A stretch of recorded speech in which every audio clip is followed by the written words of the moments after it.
अस्सलाम वालेकुम एवरीबॉडी। इस वीडियो के अंदर लास्ट वीडियो के अंदर हमने यहाँ तक फाइनल कर लिया था। कहाँ तक हमने टूल्स सारे कुछ फाइनल कर लिए थे। आज से हम लेसन नंबर 3 स्टार्ट करने वाले हैं, जिसके अंदर हम क्या करेंगे, यहाँ पे हम बेसिकली एसईओ की तरफ मूव कर गए हैं। वैसे तो कीवर्ड रिसर्च एसईओ की बेस है, लेकिन यहाँ से आप कैसे समझें कि ऐसे समझें कि यहाँ पे हम ऑन पेज की तरफ मूव कर गए हैं। और ऑन पेज इतनी कोई डिफ़िकल्ट नहीं है। अगर आपकी ऑन पेज आपकी कीवर्ड रिसर्च फाइनल है, आपको कीवर्ड रिसर्च परफेक्ट आती है, तो आपके लिए ऑन पेज करना कोई मुश्किल नहीं है। तो सबसे पहले एसईओ की कैटेगरीज होती हैं। वाइट हैट एसईओ ऐसी होती है जिसको गूगल लव्स दिस, ठीक है, जिसको गूगल चाहता है और वो कहता है कि हर बंदा ऐसे ही चले। दूसरी होती है ब्लैक हैट एसईओ, जो कि अगर आप अपनी साइट के ऊपर अप्लाई करते हैं आपको रैंकिंग तो मिल जाएगी, 2-3 दिन के अंदर अंदर आप टॉप पे चले जाएंगे। लेकिन जैसे ही तीसरे चौथे दिन, हफ्ते बाद, 2 हफ्तों बाद पता चला गूगल को, तो उसने आपकी साइट फ़ौरन जो है ना पेनलाइज़ कर देनी। आपकी प्रोडक्ट की साइट है तो आपकी साइट की रैंकिंग बिल्कुल ज़ीरो पे आ पड़ेगी, आपकी सारी सेल्स सब कुछ ख़त्म हो जाएगा। और अगर आपकी एक ब्लॉग है जिसके ऊपर आपने मोनेटाइजेशन ऑन की हुई है, एडसन ब्लॉग, आपका एडसन चल रहा है, अच्छी खासी अर्निंग हो रही है, तो वो तो सारी अर्निंग है गूगल के पास। गूगल ने उसी टाइम आपका एडसन ब्लॉक कर देना है, आपको कुछ भी नहीं मिलेगा। और दूसरी होती है ग्रे हैट एसईओ। अब ये चीज़ क्या करती है, गूगल भी को लव करता है, ठीक है, और ये जो है ना, हम भी यही चीज़ें अप्लाई करते हैं। हम वाइट हैट और ब्लैक हैट का मिक्सचर बना के हम जो है ना इसको यूज़ करते हैं, और गूगल भी यहाँ पे हमें नहीं मना करता, ठीक है, और गूगल भी इसकी चीज़ की इजाज़त देता है और हमें ये फ़ायदा भी देती है। ओके इसको फर्दर ऑफ पेज के अंदर मैं बताऊंगा कि जो ऑन पेज है ना, हमारी ऑन पेज, ठीक है, इसके अंदर और ऑफ पेज के अंदर चंद चीज़ें ऐसी हैं जो कि थोड़ी सी ब्लैक हैट एसईओ का हिस्सा हैं। जैसे ऑन पेज के अंदर अगर देखा जाए, कीवर्ड डेंसिटी हमने एक पढ़ी, एक कीवर्ड रिसर्च पढ़ी, कीवर्ड डेंसिटी, बल्कि आगे आएगी, अभी यहाँ ऑन पेज के ही अंदर है। अभी तो हम ऑन पेज स्टार्ट कर रहे हैं, मुझे ऐसे लगा कि जैसे हम ऑफ पेज की तरफ मूव कर रहे हो। ओके, तो ये फिर मैं आपको इन फर्दर आगे जाके बताता हूँ। अच्छा, क्वेश्चन यहाँ पे होता है कि क्लाइंट आपसे पूछता है कि यार एसईओ बैटरी क्यों है पीपीसी एड कैंपेन से। तो आपने कहना है कि यार इन एसईओ जो रिटर्न ऑन इन्वेस्टमेंट है अराउंड $2.75 फॉर एवरी $1 इन्वेस्टेड, उसे आप कहें कि अगर आप एसईओ के अंदर $1 इन्वेस्ट करते हैं अपनी वेबसाइट के ऊपर, तो फिर आपको जब आपकी साइट रैंक कर जाएगी उसके बदले में इतना मिलेगा, ठीक है, यानी कि उससे भी डबल। और ये लॉन्ग रनिंग है। जबकि पीपीसी ऐड कैंपेन अगर चलाते हैं आप, तो ये जैसे आपका ऐड एंड होगा तो आपकी साइट भी मुंह के बल गिर जाएगी, आपकी सारी रैंकिंग, सारी ट्रैफिक ज़ीरो हो जाएगी। Okay, time frame to rank any website. अगर आप एक अच्छा कीवर्ड चूज़ करते हैं जिसकी कीवर्ड डिफ़िकल्टी जो है ना 25 से कम है, ठीक है, और उसकी ट्रैफिक अच्छी है या वॉल्यूम अच्छा है, केजीआर कीवर्ड तो बहुत जल्दी रैंक हो जाते हैं। केजीआर कीवर्ड्स के लिए आप 24 आवर्स से लेके 7 डेज़, 48 आवर्स इस तरह से चल सकते हैं। लेकिन जो एक जनरल कीवर्ड होता है वो नियर अबाउट 90 to 120 डेज़ के अंदर रैंक हो जाता है। ओके, अब यहाँ से हम ऑन पेज की तरफ चलते हैं। ऑन पेज का इंट्रोडक्शन करवाता हूँ मैं सबसे पहले कि ऑन पेज होती क्या है। बेसिकली एक नॉन टेक्निकल लैंग्वेज में अगर देखा जाए, ऑन पेज एसईओ ऐसी एसईओ होती है, यहाँ पे असल में साथ में घर के साथ ही थोड़ा ट्रैक्टर चल रहा है तो काफ़ी नाइस आ रहा है। सो बियर इट, क्या करें यार, मजबूरी होती है। रात टूल साथ नहीं दे रहे थे और मुझे नींद भी आ रही थी, तो इस वजह से मैं रिकॉर्ड नहीं कर सका।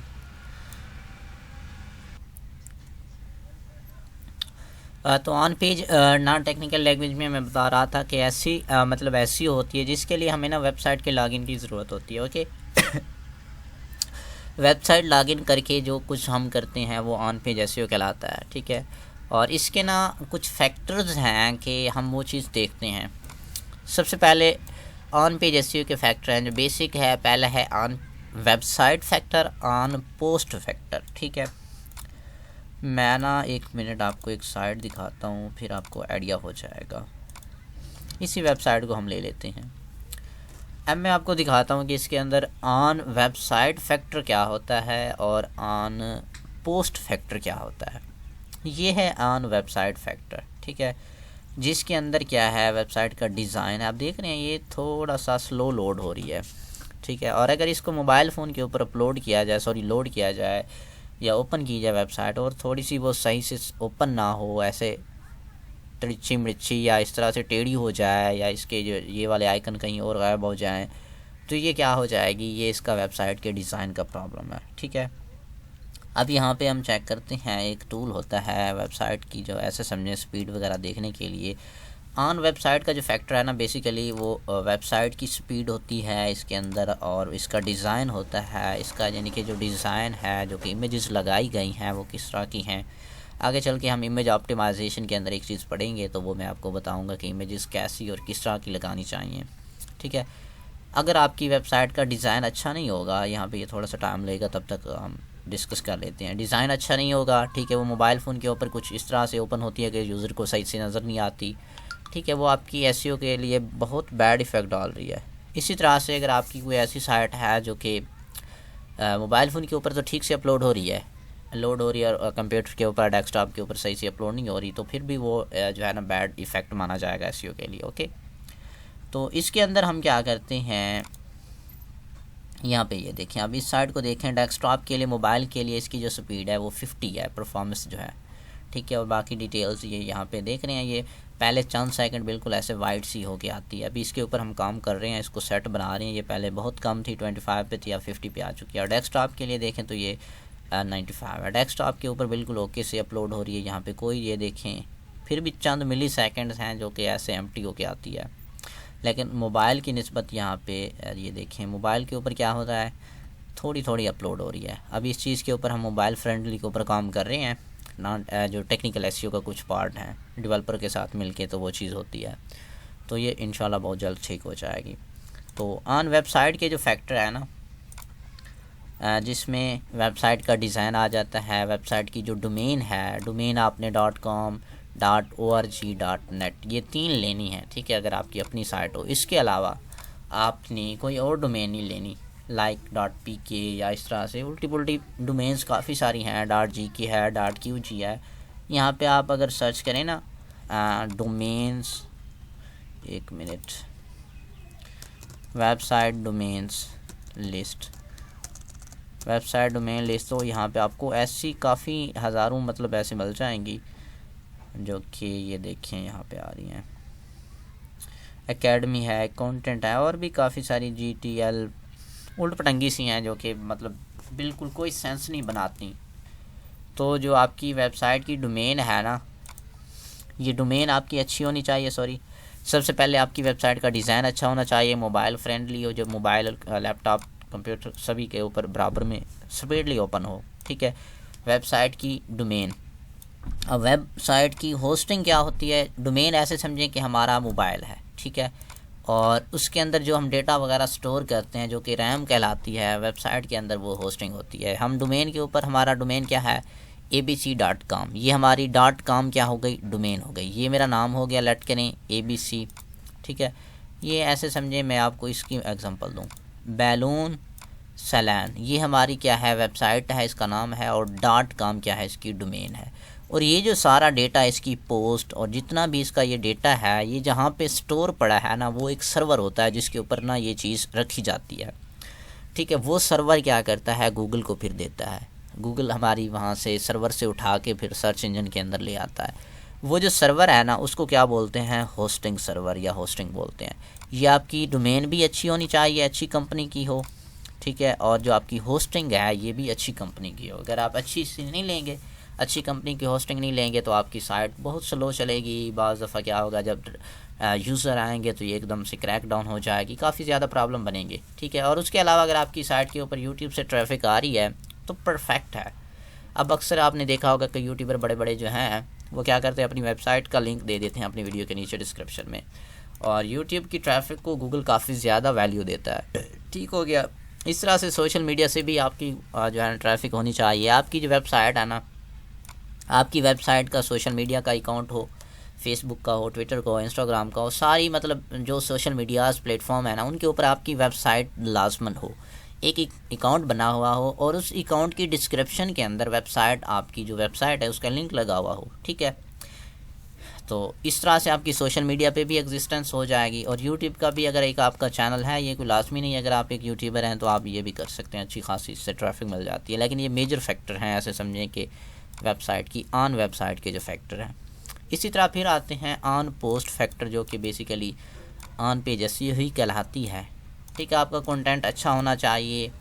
अब यहाँ पे मैं कोई कंटेंट की ये जो साइड है ये देखें, अभी ये इसके अंदर कंटेंट है, ये आपका अच्छा होना चाहिए। ठीक है, आप अपने कंटेंट को डिफ़ाइन करें। ठीक है, उसके बाद प्रॉपरली उसके अंदर कीवर्ड्स यूज़ करें। एसईओ फ्रेंडली यूआरएल होना चाहिए उसका, मेटा टाइटल हो, मेटा डिस्क्रिप्शन हो, इमेज आल टैग हो, हेडर टैग्स हो, AMP accelerated mobile page plugin. ये जो वर्डप्रेस की साइट होती है ना, जिस तरह से अभी हमने रैंक मैथ को इस्तेमाल किया था या फिर हमने योस्ट को इस्तेमाल किया था, इसी तरह से ये जो थीम डिज़ाइन किए जाते हैं ना, उनके भी कुछ प्लगइन्स होते हैं वर्डप्रेस, और हर साइट के अपने एक सिस्टम होता है। तो वो आप अगर ख़ुद बना रहे हो तो आप इंटरनेट से सर्च करके ना ऐसा ढूंढें जो कि मोबाइल फ्रेंडली हो, जिसके ऊपर मोबाइल फ़ोन पे वो वेबसाइट लोड हो तो कोई इशू ना हो। ठीक है, अगर आप एक डेवलपर से बनाए तो उससे आपने ये कहना है कि यार एएमपी मेरा जो है ना वो सेट होना चाहिए, मेरी जो वेबसाइट है मोबाइल फ़ोन के ऊपर वो बिल्कुल ओपनली सही से ओपन हो जाए। ठीक है, उसके बाद जो आपका कंटेंट है ना, इसके अंदर रेसेंसी। अब रेसेंसी क्या होता है, इसको ऐसे समझ लें कि रिट्रीवरल। ठीक है, सॉरी मेरी ज़ुबान पे ये लफ्ज़ नहीं चल रहा, रिट्रीवरल, सॉरी तो यानी कि इसके अंदर जो आपका कंटेंट है ना, अगर आपने कहीं पे एज डाली हुई है, लाइक कि आपने यहाँ पे लिखा हुआ है क्या कि 2021, ठीक है, मैं एक जनरल एग्जांपल दे देता हूँ, तो आप उसको 1 बाय 1 एज ईयर गुजरते जाएं, आप उसको अपडेट करते जाएं। 2021 को 2022 कर दें, 2022 को 2023 कर दें, ताकि वो जो न्यू यूज़र आ रहा है ना उसको ऐसे लगे कि आपका जो कंटेंट है ये न्यू है। उसके अंदर कुछ पैराग्राफ्स की मॉडिफिकेशन करनी पड़ जाए, कहीं पे भी कंटेंट की मॉडिफिकेशन करनी पड़ जाए तो वो आपने साथ के साथ करती जानी है। ठीक है, यानी कि जो आपका कंटेंट होना वो जिस भी दौर में आपका कंटेंट लाइक आज से 10 साल पहले लिखा गया था, लेकिन आज भी अगर मैं उसको ओपन करूं तो वो न्यू लगे मुझे, ये चीज़ है इसके अंदर। ठीक है, उसके बाद नंबर ऑफ़ आउटबाउंड लिंक्स। ठीक है, जिसको एक्सटर्नल या इंटरनल लिंक भी बोलते हैं, परेशान नहीं होना। आप किसी और हाई अथॉरिटी साइट को लिंक भी दे रहे हों, अपनी साइट्स के भी आपने लिंक लगाए हुए हों, आपकी पोस्ट के अंदर अगर इमेज, ऑडियो, वीडियो, डॉक्यूमेंट्स कोई अटैच है तो बेस्ट हो जाएगा। उसके बाद आपकी जो पेज है ना, इसकी कैटेगरीज बनाई गई हूँ। हेल्थ है तो उसकी सब कैटेगरी में चले जाएं। लाइक की कैटेगरी किस मीन्स, यहाँ पे अब देखें, ये साइट है बैलून की। अब इसके अंदर आर्क, ठीक है, आर्क 1, आर्क 2, इसी तरह कॉलम। अब बैलून की अगर मैं बात करता, ये बैलून तो हैं, लेकिन इन्होंने क्या किया हुआ है, सब कैटेगरीज़ के अंदर डिवाइड किया हुआ है। हर बैलून की आप देखें, बैलून चार्ट, ये एक न्यू पेज बना है। इवेंट, अब इवेंट के अंदर कौन से इवेंट आ जाते हैं, वैलेंटाइन डे आ जाता है, बर्थडे आ जाता है, बाकी भी सारे मतलब इस तरह से इवेंट आ जाते हैं। तो आपने अपने कैटेगरी पेजेस को ना सब कैटेगरीज़ के अंदर लाजमी से डिवाइड करके रखना है। आपने ऐसे समझिए कि आपकी जो है ना शूज़ की शॉप है, जिसको हम लेके चल रहे हैं एग्जांपल के तौर पे, तो आप एक कैटेगरी के अंदर मैन शूज़ रखें, एक के अंदर वुमेन शूज़ रखें, तीसरी के अंदर बेबी शूज़ रखें या चिल्ड्रन के शूज़ रखें। इस तरह से आपने चलना है, ये नहीं करना कि सारे मिक्सअप कर देने हैं। इससे ये होगा कि आपकी जो ऑन पोस्ट का फैक्टर होगा ना वो डिस्टर्ब हो जाएगा। ठीक हो गया। इंटरनल लिंक, आपने अपनी लिंक को जो है ना साइट को लिंक देने। Internal link, external link, outbound links और इनबाउंड लिंक्स एक ही चीज़ है, ये इससे परेशान नहीं होना। एफिलिएट लिंक्स, ठीक है, एफिलिएट लिंक्स क्या होते हैं, ऐसे लिंक्स हाई अथॉरिटी साइट से, अगर आपकी एफिलिएट की लिंक साइट है ना तो आप अमेज़ॉन से लिंक लें, या इसके बाद क्लिक बैंक है, जो हाई अथॉरिटी की साइट्स हैं। ऐसी फजूल काफ़ी सारी साइट्स हैं जो कहती हैं कि हमारी साइट का लिंक लगा दो, हम आपको इतनी कमीशन देंगे। उनकी कमीशन कम होती है लेकिन हमारी साइट का बेड़ा गर्क कर देते हैं। ठीक हो गया, ये चीज़ आपने ख्याल रखना है इसके अंदर। अब सबसे पहले आते हैं कि मेटा टाइटल होता क्या है, मेटा टाइटल के रूल्स क्या हैं। मेटा टाइटल एक्चुअली ऐसा एक टाइटल होता है जो यहाँ पे कोई बंदा सर्च करता है और यहाँ पे जो शो होता है, ये देखें, ये जो शो हो रहा है ये होता है मेटा टाइटल। ठीक है, इसको बोलते हैं मेटा टाइटल। तो आपका जो मेटा टाइटल है ना, ये मोर देन 60 कैरेक्टर नहीं होना चाहिए। अगर ये 60 कैरेक्टर से ज़्यादा हो जाएगा तो ये देखें, ये ट्रंकेट हो जाएगा, ये देखें कट जाएगा, जो कि सर्च इंजन की नज़र में कुछ भी नहीं है, एक जस्ट चवली है। ठीक हो गया। इसी तरह की मेटा डिस्क्रिप्शन जो है, ये मेटा डिस्क्रिप्शन आपकी एक ऐसी शॉर्ट समरी होती है आपकी पोस्ट की, जो कि सर्च इंजन के ऊपर शो होती है। लाइक ये देखें, ये अब क्या है, मेटा डिस्क्रिप्शन है। ये भी आपने ख्याल रखना है, आपने 160 कैरेक्टर से आगे नहीं जाना। अगर 160 कैरेक्टर से आगे जाएंगे, लाइक यहाँ पे ये देखें, यहाँ पे ये ट्रंकेट हो गया है। ठीक है, यहाँ पे इस पोस्ट को देखें, इसने बिल्कुल परफेक्ट 160 से कम लिखी हुई थी, तो उसकी जो है ना बच गई। इसकी इसने ज़्यादा लिखी हुई थी, चवली मारी हुई थी, जस्ट और जस्ट क्या हो गया, यहाँ से ट्रंकेट हो गई। और एसईओ के अकॉर्डिंग अगर देखा जाए तो ये बैड प्रैक्टिस है। ठीक हो गया। ये आपने मेटा टाइटल मेटा डिस्क्रिप्शंस को देखना है। अब मेटा कीवर्ड्स रूल मींस कि जो मेटा टाइटल है, मेटा डिस्क्रिप्शन है, इमेज ऑल टैग है, ये सारी चीज़ें जो है ना मेटा रूल्स या मेटा कीवर्ड्स या मेटा टैग्स कहलाती हैं। ठीक है। आपका जो कीवर्ड है ना वो आपने मेटा टाइटल के अंदर, मेटा डिस्क्रिप्शन के अंदर यूज़ करना है और एक उसकी सीक्वेंस हो। मैंने आपको पहले दिन से यही चीज़ बोली है। एसईओ के अंदर क्या होता है कि आपने जो भी काम करना है कीवर्ड की बेस पे करना है। अब यहाँ पे अगर मैं इस पोस्ट को देखूँ ना, तो ये मेरा कीवर्ड था hire a nanny in London. अब इसको देखें, ये जो टॉप की वेबसाइट्स हैं ना, जस्ट मैंने आपको एग्जांपल के तौर पे दिखा रहा हूँ। अब ये वाला जो कीवर्ड है ये देखें, उनके मेटा टाइटल के अंदर है। ठीक है, उनकी मेटा डिस्क्रिप्शन के अंदर ये 2 दफ़ा आ चुका है। यही बात मैं आपको भी कर चुका हूँ, जितने ज़्यादा दफ़ा हो सकता है इसको डालें। अब इस साइड का भी देखें, इसका भी आ चुका है, 2 दफ़ा आ चुका है। इस साइड के अंदर भी क्या हुआ, इस बंदे ने क्या किया कि उसको तोड़ के डाल दिया। उसके मतलब ऐसे समझें कि LSI या उसके शॉर्ट टेल यूज़ कर लिए।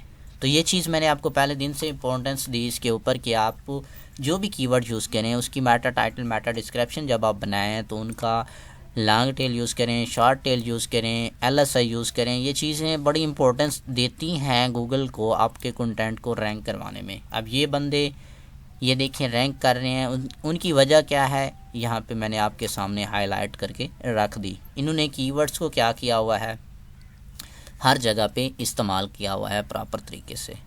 ठीक हो गया, ये इसका रूल्स होता है। अब आगे बात आती है creation of Meta title Meta descriptions and tags. आपने जो मेटा टाइटल या मेटा डिस्क्रिप्शंस बनाने हैं तो वो यहाँ पे ना ये टैग्स से परेशान नहीं हो जाना। मेटा टाइटल मेटा डिस्क्रिप्शंस और टैग्स, ये जो टैग्स हैं ना, टैग्स को आप फोकस कीवर्ड्स भी बोल सकते हैं। ठीक है, इसको फोकस कीवर्ड को आप टैग्स कह दें, कोई इशू नहीं है। अच्छा, आपने जो मेटा टाइटल मेटा डिस्क्रिप्शंस बनानी हैं वो आपके कंटेंट के रेलेवेंट होनी चाहिए। ये ना हो कि आपका कंटेंट कुछ और बात कर रहा हो और आपका जो मेटा टाइटल मेटा डिस्क्रिप्शन है वो कुछ और बात कर रहे हो। ठीक है ना, इस बात का आपने ध्यान रखना है, रेलेवेंट टू द कंटेंट होना चाहिए। ओके हो गया। इसकी इम्प्लीमेशन है और इम्प्लीमेशन में मैं क्या करता हूँ, जस्ट मैं आपको मेटा टाइटल और मेटा डिस्क्रिप्शन बना के दिखाता हूँ कि किस तरह से इनको हमने क्रिएट करना है या किस तरह से बनाना है। तो लेट्स सी, यहाँ पे मैं आ जाता हूँ। मैं क्या करता हूँ, मेरी एक साइट है जी wordcounter.net, इसको मैं ओपन कर लेता हूँ और यहाँ पे मैं मेटा टाइटल बनाता हूँ। सबसे पहले यहाँ पे मैंने बनाए हुए भी हैं, लाइक के फॉर एग्जांपल यहाँ पे मैंने बनाए थे। अब मेटा टाइटल जो भी आपका कीवर्ड हो, एरिफ के ऊपर हमने अगर कोई कीवर्ड फाइंड किया हुआ है, अभी मैं ना एक आपको जस्ट फॉर एग्जांपल एक कीवर्ड्स ढूंढ के देता हूँ, how to make money online. ये मेरा कीवर्ड था। ठीक है, ये कीवर्ड ऑलरेडी मेरी पोस्ट के ऊपर लगा था, या मैं ये वाला चूज़ कर देता हूँ। इसको मैं देखता हूँ कि इसकी जो कंपटीशन वगैरह, अच्छा ये जो है ना मेरा keyword how to make money online for beginner, ये परफेक्ट कीवर्ड है जिसकी सर्च वॉल्यूम काफ़ी अच्छा है, मीडियम है कंपटीशन। ठीक है, इसको मैं लेके यहाँ पे इसका ना मैं मेटा डिस्क्रिप्शन बनाता हूँ। ये ऑलरेडी ये देखिए मैंने एक मेटा डिस्क्रिप्शन बनाई हुई है। यहाँ पे मैं ना एक और फिर से बनाता हूँ। ये मेरा कीवर्ड था। अब इस कीवर्ड को मैं यहाँ पे हाईलाइट करता हूँ और देखता हूँ कि इसके कितने करैक्टर बन रहे हैं। इसके बन रहे हैं 38। How to make money online for beginner. ठीक है, यहाँ पे मैं क्या करूँगा, एक बार लगा दूँगा। उसके बाद मैं देखूँगा इसके रेलेवेंट कोई ऐसा short tail keyword, how to make money. अब ये एक शॉर्ट टेल कीवर्ड है जिसको मैं अगर फिट करूँ तो इसके साथ फिट आ जाएगा। यहाँ पे मैं इसको प्लेस करता हूँ और अब मैं इसको देखता हूँ। ये 58 करैक्टर का क्या हो गया, मेरा मेटा टाइटल बन गया। अगर आपका कीवर्ड छोटा है, ठीक है, और आपको समझ नहीं आ रही, यहाँ से भी रेलेवेंट कीवर्ड्स नहीं मिल रहा है कि आप किस तरह से मेटा टाइटल बनाएंगे, तो आपने क्या करना है, आपने ऑल इन टाइटल करना है। ये कुछ कमांड्स हैं जो कि मैंने यहाँ पे लिखी हुई हैं। All in title dot ABC means ABC का मतलब ये होता है कि जो आपका कीवर्ड है या जो आपकी वेबसाइट है, यहाँ पे आपकी साइट हो जाएगी, यहाँ पे कीवर्ड हो जाएगा और यहाँ पे भी आपकी साइट हो जाएगी। ABC मीन्स के जो चेंज हो जाए, इसकी जगह आपने जो भी आपकी अकॉर्डिंग आपकी क्वेरी हो वो आपने लिखनी है। अभी मैं क्या करता हूँ, मैं यहाँ पे ऑल इन टाइटल करके वही कीवर्ड अपना लिख देता हूँ। कौन सा मेरा कीवर्ड था, how to make money online for beginner. ये मैंने प्रेस कर दिया। उसके बाद मैं देखता हूँ कि मेरे पास जो आ रहे हैं ना, मेरे कंपटीटर हैं, टॉप 10 हैं या टॉप 20 हैं, उनको मैं देखता हूँ कि उन लोगों ने किस तरह से बनाया हुआ है। तो अब देखते हैं, पहले बंदे को इसने बनाया हुआ है how to make money online for beginner. उसके बाद उसने कहा 60+ methods, how to make money online for beginner in 2022। ये भी परफेक्ट बना दिया इसने। अगर मैं भी इसको ऐसे चेंज कर दूं, how to make money online for beginner in 2022, तो परफेक्ट हो जाएगा। आगे मैं हैश डाल के ना यहाँ पे मैं अपना ब्रांड नाम डाल देता हूँ, लाइक कि मेरी साइट का नेम है SEO प्रैक्टिस। ठीक है, ये मेरा अब क्या हो गया, परफेक्ट एक मेटा टाइटल बन गया। देख रहे हैं 59 का। ये वाली लाइन अब इसके साथ मैंने इंक्लूड नहीं की, मैंने ये देखी है। ठीक हो गया। तो इस तरह से आपने अपने जो कंपटीटर्स हैं ना, इनके ऊपर स्पै करना है। ये मेरा एक मेटा टाइटल बना इस तरह से, एक पहले ऑलरेडी इसके साथ मैंने मिला के बनाया हुआ था। अब यहाँ पे भी और भी देखें, इंस्पायर्ड बजट, इसने अपनी साइट का नाम डाल दिया है, how to make money online a little bit human. ये पहले 10 बंदों को 10-15 बंदों को आपने देख लेना है और वहाँ से आपने स्पै करके आपके पास क्या होगा, आप इनके प्योर भी यहीं से भी उठा सकते हैं, थोड़ी बहुत चेंजिंग कर दें। अब ये वाला उठा लें, इन 2022 आ गया। आप यहाँ पे अपनी साइट का ब्रांड नेम डाल दें। तो इस तरह से आपने क्या करना है, आपने भी यहाँ पे डिफरेंट टाइम में डिफरेंट स्पाई करके अपने जो कंपटीटर्स हैं उनके ये उठा के ना आप भी अपना इस तरह से मैटर टाइटल बना लीजिएगा। अगर आपके माइंड में ना आ रहा हो, कोशिश करना कि उसके अंदर जितनी दफ़ा हो सके कीवर्ड को रिपीट करें। ठीक है, ये कि उसकी एग्जांपल मैंने यहाँ पे आपको दिखाई है। कीवर्ड जब आप रिपीट करते हैं तो ये क्या होता है, जब आप ज़्यादा दफ़ा कीवर्ड रिपीट करेंगे परफेक्ट हो जाएगा। ये देखें, अब यहाँ पे भी कीवर्ड, यहाँ पे भी कीवर्ड, यहाँ पे भी कीवर्ड्स, तो ये चीज़ बड़ी रैंकिंग में फैक्ट डालती है। ओके, तो इसी तरह से मैटर डिस्क्रिप्शन बनानी है। अब मैंने ये समझो ऐसे मैं इस मैटर डिस्क्रिप्शन को वैल्यू दे रहा हूँ, इसकी बजाय ना मैं ना इसको वैल्यू दे रहा हूँ। ठीक है, मैंने ये ईयर्स इसलिए हटा दिया ताकि मेरी ये अगर पोस्ट रैंक कर रही हो 2024 के अंदर तो फिर भी ये ईयर से लोग भाग ना जाएँ और मुझे हर दफ़ा रिपीट करने की या चेंज करने की ज़रूरत भी ना पड़े। ये मेरी टाइटल मैटर टाइटल हो गया, इसको मैं यहीं से मैटर टाइटल केस में कर देता हूँ। उसके बाद मैं मैटर डिस्क्रिप्शन बनाता हूँ।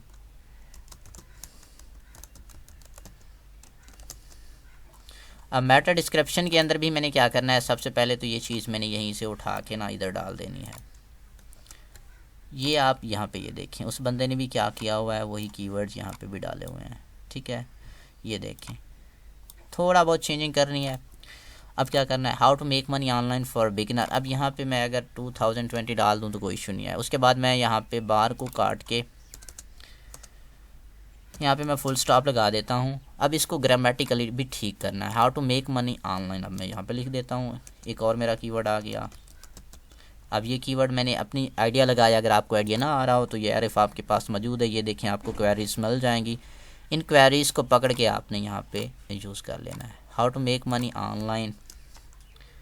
ठीक है, उसके बाद यहाँ पे आप फुल स्टॉप लगा के फिर आप आ जाएं इधर। इनको देखें कि ये बंदे क्या कर रहे हैं, आपके जो कंपटीटर्स हैं इन्होंने क्या किया हुआ है और किस तरीके को फॉलो किया हुआ है, ये तरीका। ठीक है, आपने यहीं से इनको कॉपी पेस्ट करना है। ठीक है, आपने मुख्तलिफ़ लोगों को मुख्तलिफ़ टाइम के अंदर देख लेना है। यहाँ पे मैं देखता हूँ कि कौन से बंदे ने किस तरह से लिखा हुआ है।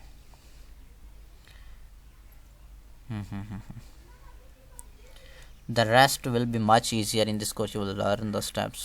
ठीक है,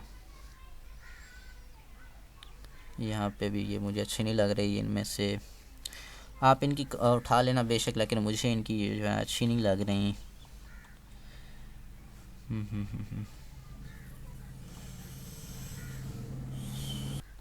अब ये देखिए, ये इस बंदे की आर्टिकल जो है ना मुझे अच्छा लगा, read this article to know about the best way. अब मैं इसको कॉपी करता हूँ और यहाँ से मैं ना इसको यहाँ पे पेस्ट करता हूँ। Read this article to know about the all the best ways of making money online for beginner. पहले मैं इसको यहाँ से देखता हूँ कि कितने का हो गया। ये हो गया जी 198 का। मैं इसको यहाँ से देखता हूँ ये कितने का हो गया, 152 का। ठीक है, ये आगे वाली जो लाइन है यहाँ से इसको मैं काट के यहाँ पे देखता हूँ, 178 हो गया। अच्छी, how to make money online for beginner, how to make money online, read this article to know about all the best ways of making money online for beginner to earn. यहाँ पे देखें तो 160 हो गया जी, 161। ओके, परफेक्ट है। अब ये इधर पूरा हो जाएगा। हाँ जी, ये मेरी क्या हो गई, मैटर डिस्क्रिप्शन हो गई। इसी तरह से आपने मैटर टाइटल और मैटर डिस्क्रिप्शन बना दिया। अब मैटर टाइटल मैटर डिस्क्रिप्शन बनाना कोई मुश्किल तो नहीं रहा ना। ये वीडियो यहीं पे मैं वाइंड अप करता हूँ। नेक्स्ट वीडियो के अंदर हम जो है ना यूआरएल को बनाएंगे, एक पोस्ट ना हम खुद से क्रिएट करेंगे, उसके अंदर प्रैक्टिकली चीज़ें करके उससे नेक्स्ट वीडियो के अंदर फिर हम लाइव वर्डप्रेस के ऊपर सारी चीज़ें अप्लाई करेंगे या शॉपिफाई के ऊपर करेंगे, ताकि आपको वो चीज़ें क्लियर हो जाएं। अभी आप ये समझ लें कि मैटर टाइटल बनाना किस तरह से है और मैटर डिस्क्रिप्शन किस तरह से बनानी है।